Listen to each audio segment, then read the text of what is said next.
இந்த வீடியோவில் டைமை பற்றி பார்க்கலாம். லென்த்தை மெஷர் பண்ணுறதுக்கு எப்படி கிலோமீட்டர், மீட்டர், சென்டிமீட்டர், மில்லிமீட்டர்னு இருக்கோ அதே மாதிரி டைமை மெஷர் பண்ணுறதுக்கும் சில யூனிட்ஸ் இருக்குது. பிகர் யூனிட்ஸ்லேருந்து ஸ்மாலர் யூனிட்ஸ் வரைக்கும் இதுலேயும் இருக்குது. Year, month, week, days, hour, minute, second இதெல்லாம் டைமோட யூனிட்ஸ். இது இல்லாமல் சில யூனிட்ஸ் கூட இருக்குது. ஃபார் எக்ஸாம்பிள் நானோ செகண்ட்ஸ், சென்ச்சுரிஸ்னு. அதை பற்றி ஹையர் கிளாஸில் நம்ம படிப்போம். 1 இயரில் 12 months இருக்குது. 1 வீக்கில் 7 days இருக்குது. 1 டேயில் 24 hours இருக்குது. 1 ஹவரில் 60 minutes இருக்குது. அதே மாதிரி 1 மினிட்டில் 60 seconds இருக்குது. இயரில் மொத்தமாக 365 days இருக்குது. எப்போல்லாம் லீப் இயர் வருதோ அப்போ மட்டும் ஒரு இயரில் 366 days இருக்கும். அந்த 1 day எக்ஸ்ட்ரா February monthல ஆட் ஆகும். சரி, எப்போல்லாம் இந்த லீப் இயர் வரும்? எப்போல்லாம் அந்த இயர் 4 டிவைட் ஆகுதோ அந்த இயர் எல்லாமே லீப் இயர்னு சொல்கிறோம். ஃபார் எக்ஸாம்பிள் 2024 4 டிவைட் ஆகும். ஸோ 2024 ஒரு லீப் இயர். அடுத்த இயர் 2025 4 டிவைட் ஆகாது. அது ரிமைண்டரை கொடுக்கறதால அது ஒரு லீப் இயர் இல்லை. 1 இயரில் அப்ராக்சிமேட்டாக 52 weeks இருக்குது. ஏன்னா 1 வீக்கில் 7 days இருக்குது இல்லையா? ஸோ 365 days-ஐ 7 டிவைட் பண்ணும்போது அப்ராக்சிமேட்டாக 52 கிடைக்கும். மந்த் மட்டும் கொஞ்சம் காம்ப்ளிகேட்டட். ஏன்னா number of days each month differ ஆகும். ஒரு மந்த்லேயும் 28 daysலேருந்து 31 days வரைக்கும் இருக்கலாம். இதை ஞாபகம் வச்சுக்கிறதுக்கு கையை பொதுவாக யூஸ் பண்ணுவோம்.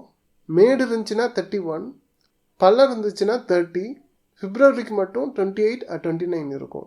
ஸோ ஜனவரி 31 days, பிப்ரவரி 28 days, லீப் இயர் அப்போ 29 days, மார்ச் 31, ஏப்ரல் 30, மே 31, June 30, July 31, August 31, September 30, October 31, November 30, December 31. 1 மந்தில் அப்ராக்சிமேட்டாக 4 weeks இருக்குது. நம்ம ஏற்கனவே பார்த்தோம் 1 டேயில் 24 hours இருக்குன்னு. 1 ஹவரில் 60 minutes இருக்குது. 1 மினிட்டில் 60 seconds இருக்குது. ஒருவேளை நீங்கள் டேஸை பேசிக் யூனிட்டாக எடுத்துக்கிட்டிங்கன்னா ரைட் சைடு இருக்கிறதுலாம் ரொம்ப ஸ்மாலர் யூனிட்ஸ், லெஃப்ட் சைடு இருக்கிறதுலாம் பிகர் யூனிட்ஸ். ஒரு கிளாக்கில் நீங்கள் 3 hand பார்க்க முடியும். ஒன்று வந்து செகண்ட் ஹேண்ட், இன்னொன்று வந்து மினிட் ஹேண்ட், இன்னொன்று வந்து ஹவர் ஹேண்ட். ஹவர் ஹேண்ட் ஷார்ட்டாக இருக்கிறத நீங்கள் பார்க்கலாம். செகண்ட் ஹேண்ட் வந்து தின்னாக இருக்கிறத நீங்கள் பார்க்கலாம். மினிட் ஹேண்ட் ஹவர் ஹேண்டை விட கொஞ்சம் லென்த்தியாக இருக்கிறத நீங்கள் பார்க்கலாம். இப்போ ஃபஸ்ட்டு செகண்ட் ஹேண்ட் பற்றி பார்ப்போம். கிளாக்கில் 60 divisions இருக்குது. நீங்கள் ஈஸியாக கவுண்ட் பண்ணணுன்றதுக்காக 5ஓட மல்டிபிள்ஸ்லாம் கொஞ்சம் திக்காக கொடுத்துருக்காங்க. ஸோ 5, 10, 15, 20, 25, 30, 35, 40, 45, 50, 55, 60 இது மாதிரி இருக்கும்.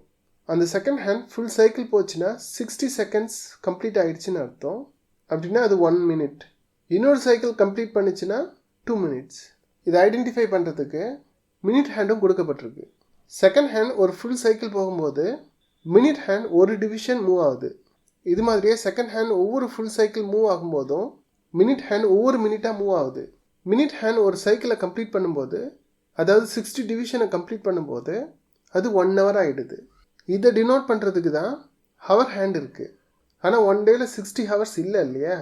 டோட்டலாகவே 24 hours தான் இருக்குது. 60 or 24 எக்ஸாக்டாக டிவைட் பண்ண முடியாது. ஆனால் 12 டிவைட் பண்ண முடியும். அதனால தான் மினிட் ஹேண்ட் ஒரு சைக்கிளை கம்ப்ளீட் பண்ணும்போது ஹவர் ஹேண்ட் 5 division மூவ் ஆகுது. ஒவ்வொரு 5 divisionம் 1 hourனு சொல்கிறோம். இது மாதிரி ஹவர் ஹேண்ட் ஒரு கம்ப்ளீட் சைக்கிள் பண்ணும்போது half day கம்ப்ளீட் ஆகுது. செகண்ட் டைம் கம்ப்ளீட் பண்ணும்போது ஃபுல் டே கிடைக்குது. இந்த டைம் பாருங்கள், ஹவர் ஹேண்ட் 10 பாஸ் பண்ணிட்டதால ஹவர்ஸ் 10 கிடைக்குது. மினிட் ஹேண்ட் 25 minutesல இருக்குது. ஸோ மினிட் வந்து 25, செகண்ட் 0ல் இருக்குது. அதனால் 00 seconds. இப்படி தான் ஒரு டைமை நீங்கள் மென்ஷன் பண்ண முடியும். ஃபஸ்ட்டு ஹவர் போட்டுக்கணும், செமிகோலன், மினிட்ஸ், செமிகோலன், செகண்ட்ஸ். செகண்ட்ஸுக்கு யூஸ்வலாக இம்பார்ட்டன்ஸ் கொடுக்க மாட்டோம். யாராவது டைம் கேட்டாங்கன்னா ஹவர்ஸ், மினிட்ஸ் மட்டும் சொல்லுவோம். இந்த டைமை பாருங்கள், ஹவர் ஹேண்ட் 9 பாஸ் பண்ணிடுச்சு. ஆனால் 10க்கு முன்னாடி இருக்குது. ஸோ ஹவர்ஸில் 9 போட்டுக்கணும். மினிட் ஹேண்ட் 50ல் இருக்கிறதால 50 minutes எழுதிக்கணும். செகண்ட் 35 இருக்கிறதால செகண்டில் 35 எழுதிக்கலாம். இந்த மாதிரி அனலாக் கிளாக்கில் ஹவர் ஹேண்ட் 2 cycles கம்ப்ளீட் பண்ணும்போது தான் ஒரு ஃபுல் டே நடக்குது இல்லையா? இதுக்கு ஈக்குவலான ரயில்வே டைமிங்கும் இருக்குது. அதாவது 24 ஹவர்ஸ்ன்னு சொல்லுவாங்க. அதை 24 ஹவர்ஸ் எப்படி ஸ்டார்ட் பண்ணுதுன்னா 00 ஹவர்லேருந்து ஸ்டார்ட் பண்ணும். 1 2 3ன்னு ஆஃப்டர்நூன் 12 வரைக்கும் போகும். 12க்கு அப்புறம் 13, 14, 15 மிட் நைட் 24 ஹவர்ஸ் வரைக்கும் போகும். அந்த 24 ஹவர்ஸ் தான் 00 ஹவர். 24க்கு பதிலாக 00ன்னு எழுதிடணும். அதுவே அனலாக் கிளாக்கில் 12 AM மிட் நைட் ஸ்டார்ட் ஆகும், 1 AM 2 AM வரைக்கும் போகும்.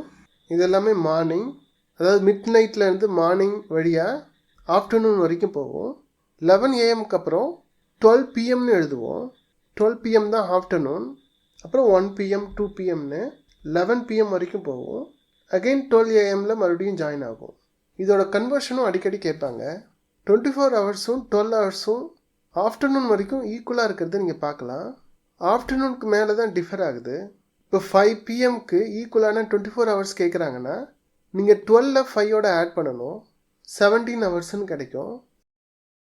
அதே மாதிரி 24 ஹவர்ஸில் ஒரு டைம் கொடுக்குறாங்கன்னா, ஃபார் எக்ஸாம்பிள் 21 ஹவர்ஸ் 30 மினிட்ஸ் கொடுக்குறாங்கன்னு வச்சுக்கோங்க. இதை 12 ஹவர்ஸ் கிளாக்காக மாற்றும்போது 12 சப்ராக்ட் பண்ண வேண்டியதாக இருக்கும். 21லேருந்து 12 சப்ராக்ட் பண்ணிங்கன்னா 9 கிடைக்கும். ஸோ 9 ஹவர்ஸ் 30 மினிட்ஸ் இந்த ஈவினிங்னு அர்த்தம், அதாவது PM. இது சம்மந்தமான எக்ஸாம்பிள்ஸ் அடுத்து வர சில வீடியோஸில் பார்க்கலாம். தேங்க்யூ ஃபார் வாட்சிங்.